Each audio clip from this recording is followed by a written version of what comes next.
दोस्तों, क्या आपको भी पीएच मान लगातार परेशान करता है? तो आइए एक बहुत शानदार ट्रिक के साथ इसको पूरा जानते हैं कि किसका पीएच मान क्या होगा। सबसे पहले हम बढ़ेंगे नींबू की तरफ। तो जब भी आप बाजार जाते हैं, आप क्या बोलते हैं कि भाई 2-4 नींबू डाल देना। तो 2-4 से आपको बस याद रखना है 2-4 और बीच में लगाएंगे पॉइंट, तो नींबू का पीएच मान होता है 2.4। आगे बढ़ेंगे तो जो भी शराबी होते हैं, ये 2 बोतल के बाद इनको सब 8-8 दिखाई देने लगता है। तो आप 2 शराबी लिखेंगे और 2.8 किसका हो जाएगा? एल्कोहल का पीएच मान हो जाएगा। इसके बाद हमारे पास है दोस्त सिरका, यानी कि सिरका। तो आप सबको पता है सिर के 3 भाग होते हैं, तो इसका पीएच मान कितना हो जाएगा? 3 हो जाएगा। फिर इसके बाद हमारे पास है मूत्र, यानी कि यूरिन। तो जब भी आप ये देखते हैं पब्लिक टॉयलेट, तो आप बोलते हैं छी, यानी कि इसका मतलब क्या हो गया?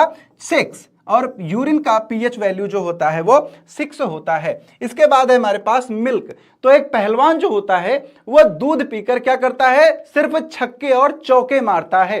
तो छक्के और चौके से आपको पीएच वैल्यू क्या याद हो जाएगी? 6.4 याद हो जाएगी। इसके बाद हमारे पास है हमारी सलाइवा। तो कोई 65 साल का आदमी भी अगर होगा और उसके सामने आप जलेबी परोसेंगे तो उसकी लार टपक जाती है।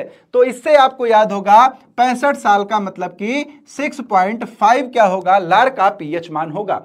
इसके बाद हमारे पास है वाटर एंड सॉल्ट, जल और नमक। तो ये 2 ऐसी चीजें हैं जिसको हम अपनी जिंदगी में 7 दिन यूज करते हैं और इसलिए इसका पीएच मान क्या होगा? 7 हो जाएगा।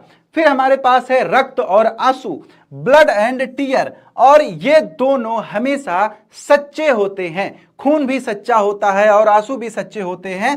तो सच्चे से 7 और 4 होता है। तो 7 से 7 और 4 से 4, वैल्यू कितनी हुई? 7.4, 7.4। और आखिरी में है समुद्री जल।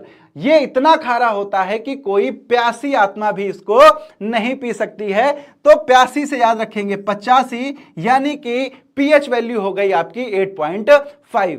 तो इस तरह से आप पूरी पीएच वैल्यू बहुत आसानी से याद कर सकते हैं। ट्रिक कैसी लगी कमेंट करके जरूर बताना। Thank you so much.